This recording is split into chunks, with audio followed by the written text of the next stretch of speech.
Today I'm going to be making the delicious cookies known as Snickerdoodles. Now if you've never had Snickerdoodles before, they're basically just sugar and cinnamon cookies. They're really easy and quick to make and they taste great, so make them with me. First things first, you're going to want to preheat your oven to 375 degrees.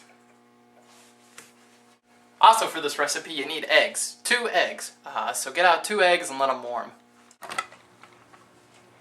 Now we need to sift together some dry ingredients. You need 2 3/4 cups of flour. So take your sifter. Sifter looks like this if you've never seen one. Has a grate in it. Just helps things become fluffier and lighter in texture. And it also has a handle, most of them do. So put that above your bowl and then put your ingredients through it. Now you can use the handle, but really if you just shake it, it goes a lot quicker. As you can see, it's becoming really fine in texture, really fluffy and airy.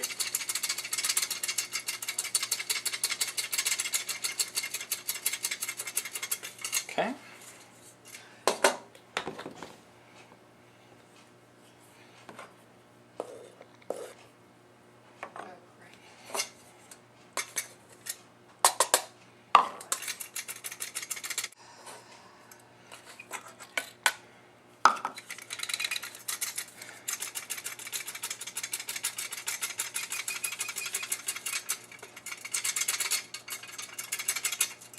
Alright, there you go. That's your 2 3/4 cup of sifted flour.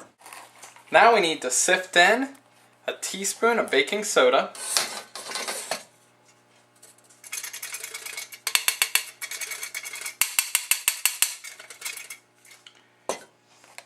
and 2 teaspoons of cream of tartar.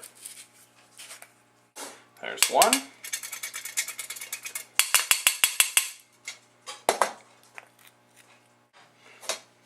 There's 2. Now we need half a teaspoon of salt.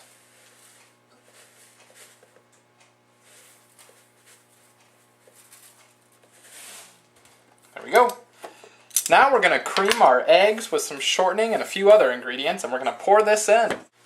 Now we need to cream together 1½ cups of sugar with 1 cup of vegetable shortening. Here's 1 cup of sugar. I recommend putting the sugar in first, because if you're going to be putting shortening into this, you might have some residue left over, so get your sugar in first. And here is ½ a cup of sugar.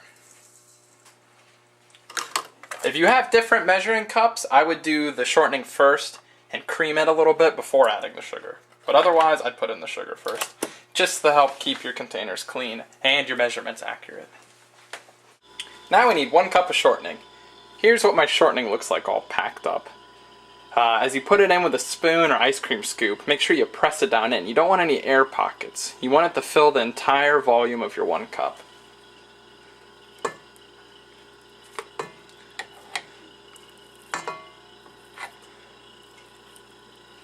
I'm using my beater to kind of help get it in there, just because it is sticky stuff.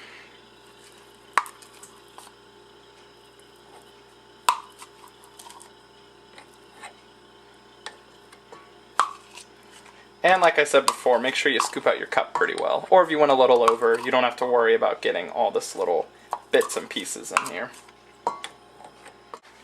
Okay, now we're going to beat these all together.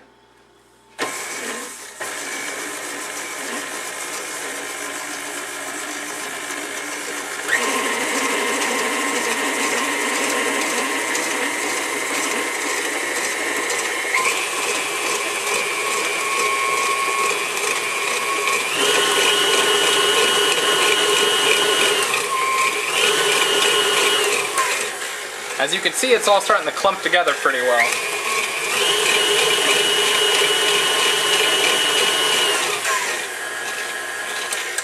Now we need to stir in the eggs. That means at a slower speed than creaming. You don't want the eggs to shoot everywhere.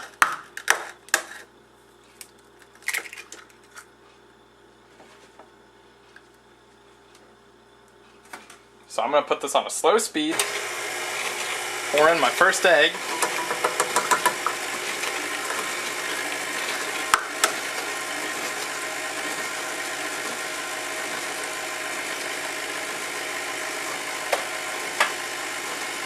Okay, let me get my second one in there.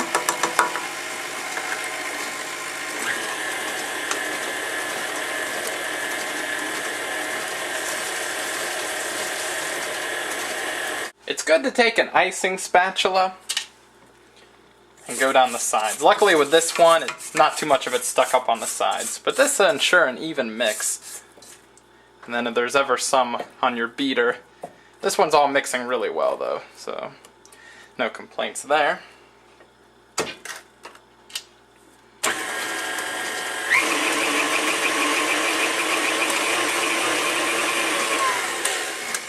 Okay, it's looking good. We don't want to overdo it. Now we need to take in our sifted mixture from before and stir that in. Start on a low speed and just gently mix it in.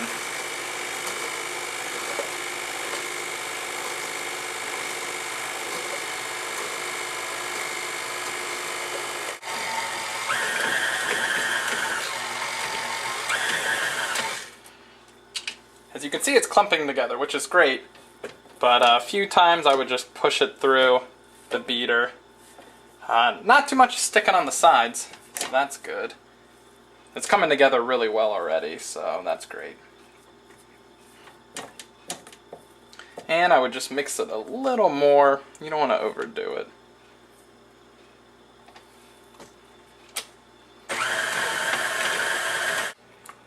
Now we need to roll our dough into balls and then dunk it into a mixture of 2 tablespoons white sugar and 2 teaspoons ground cinnamon. So let's get that mixture ready. Here's a tablespoon of white sugar, 2 tablespoons of white sugar. Here's a teaspoon of ground cinnamon, and 2 teaspoons of ground cinnamon. Then you're just going to want to mix all that together.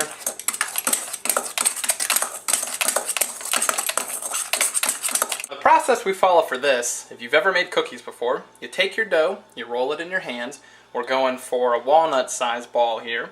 Then we're going to roll it around a little bit in our cinnamon sugar, and then we're going to put it on an ungreased cookie sheet. Now the reason the cookie sheet is ungreased is because these have so much shortening in them, sticking should not be an issue. And it says make sure they are 2 inches apart. I would say that's about the size of a walnut.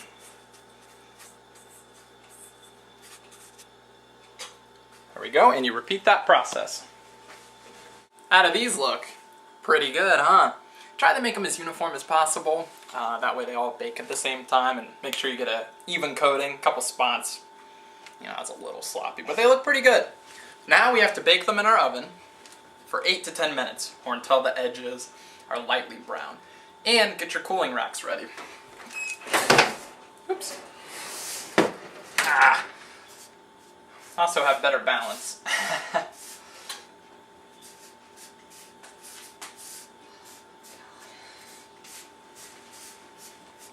Okay, there we go. Make sure they're all still 2 inches apart. Get them in your oven. And then I had a little bit I had to do on the second tray. Alright, 8 to 10 minutes or until lightly brown on the edges. Get your cooling racks ready. Alright, it's been about 10 minutes. Mine are starting to look a little brown around the edges. They smell pretty good, so I'm going to take them out and get them to that wire rack right away. So here's the first set.